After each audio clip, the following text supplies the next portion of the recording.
Hello ladies and gentlemen, welcome to the Outer Rim Cantina. My name's Alan, and today I wanted to talk about the cult of the Star Wars fandom calling themselves the Fandom Menace, and how they have single-handedly destroyed the Star Wars community. Not Disney, and not Rian Johnson.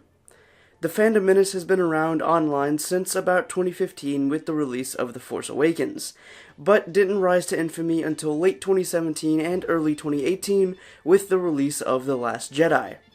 This group of Star Wars fans, and I use that term very lightly here, seem to think they are somehow the good guys and are trying to save Star Wars from the evils of Disney.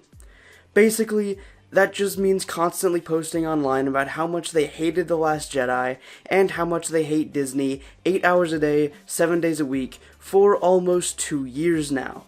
It was this same group of fans that spent their time online bullying both Daisy Ridley and Kelly Marie Tran until they deleted all of their social media accounts. Very reminiscent of what these people did to actors like Ahmed Best and Jake Lloyd in 1999 and the early 2000s with the release of The Phantom Menace and the prequel trilogy. Since then, with the rise in popularity of social media, making it easier than ever for opinions to be shared and echo chambers to be created, the Fandom Menace has turned every mainstream Star Wars account into nothing but a Disney, Rian Johnson, Kathleen Kennedy, The Last Jedi, and sequel trilogy hate fest, with the same talking points repeated over and over. The sad thing is, these people also believe they are doing something good for the fandom, and they actually think Disney is listening to them. The truth is, Lucasfilm is still Lucasfilm. Kathleen Kennedy is the president of Lucasfilm, not the president of Disney. And Lucasfilm does not give one single shit about the people calling themselves the Fandom Menace, because in the grand scheme of things, they are the minority.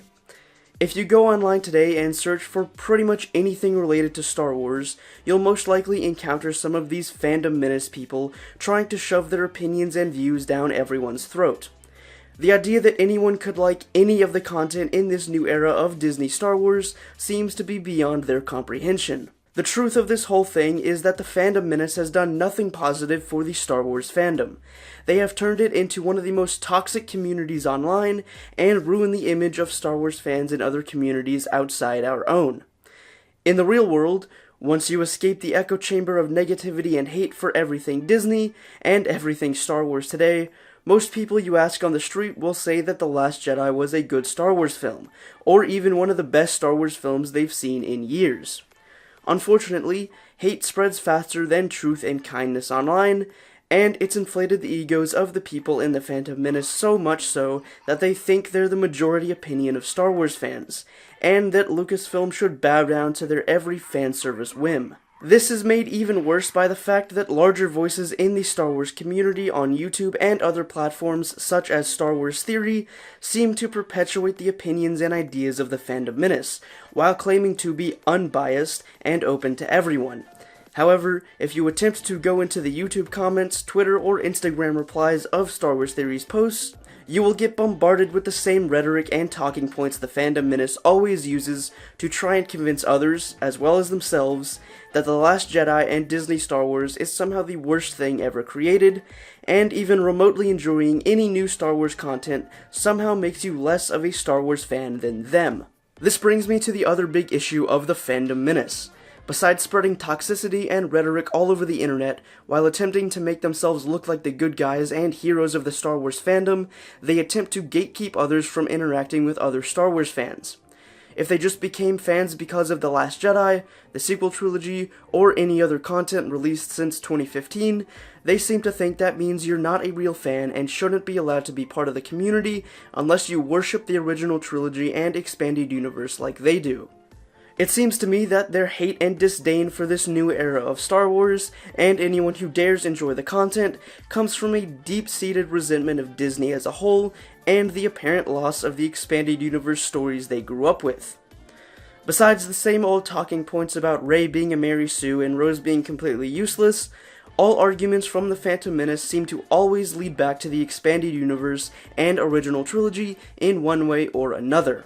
There seems to be a shared disappointment between the members of the Fandom Menace about not having their expanded universe stories, like Dark Empire, adapted on screen for the sequel trilogy. The truth of that, though, is the expanded universe stories would have never been adapted on screen in the first place, regardless of who is making the films, Disney or George Lucas. George Lucas never once considered the expanded universe to be canon with his own. To him, the only things that were canon, meaning the events and stories that took place inside the Star Wars universe, were the 6 films and the Clone Wars TV show, which he directly worked with Dave Filoni on. The expanded universe, in his mind, was always separate or parallel to his canon universe. Occasionally, George would find something he really liked from the expanded universe, and write that in as canon in one of his movies or TV shows, such as Jedi Master Aayla Secura and Dooku's Sith Assassin Asajj Ventress.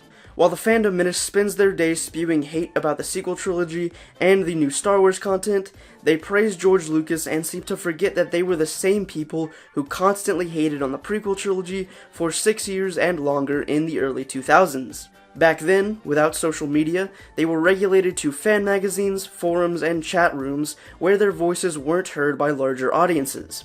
Today, those people who have been hating on Star Wars since before I was born are now able to spread their voices and messages faster than ever, and now that their hate has moved from the prequel trilogy to sequel trilogy, everyone has seemingly forgotten the amount of hate that episodes 1 through 3 and George Lucas himself received.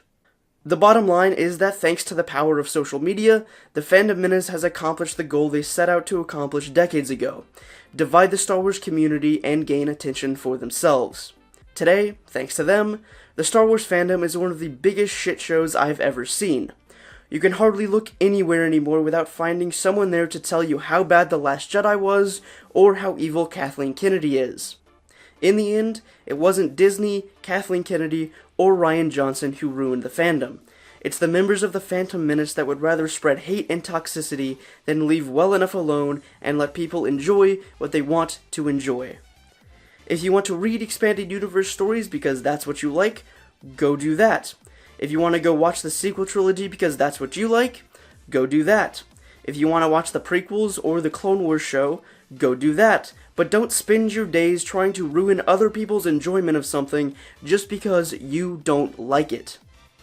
I mean, George Lucas literally sold his creation because he was tired of dealing with the toxic fanbase it created that gave him nothing but shit for anything that he did. It was the Fandom Menace that put Star Wars in the hands of Disney, but they don't seem to realize that. I could go on for hours about how much the Phantom Menace has ruined the community, but I've said enough for now. As always, I'd love to know what you think down in the comments. That's all the time I've got for today. I hope to see you back here in the cantina on Saturday for another Star Wars video. Until then, may the Force be with you.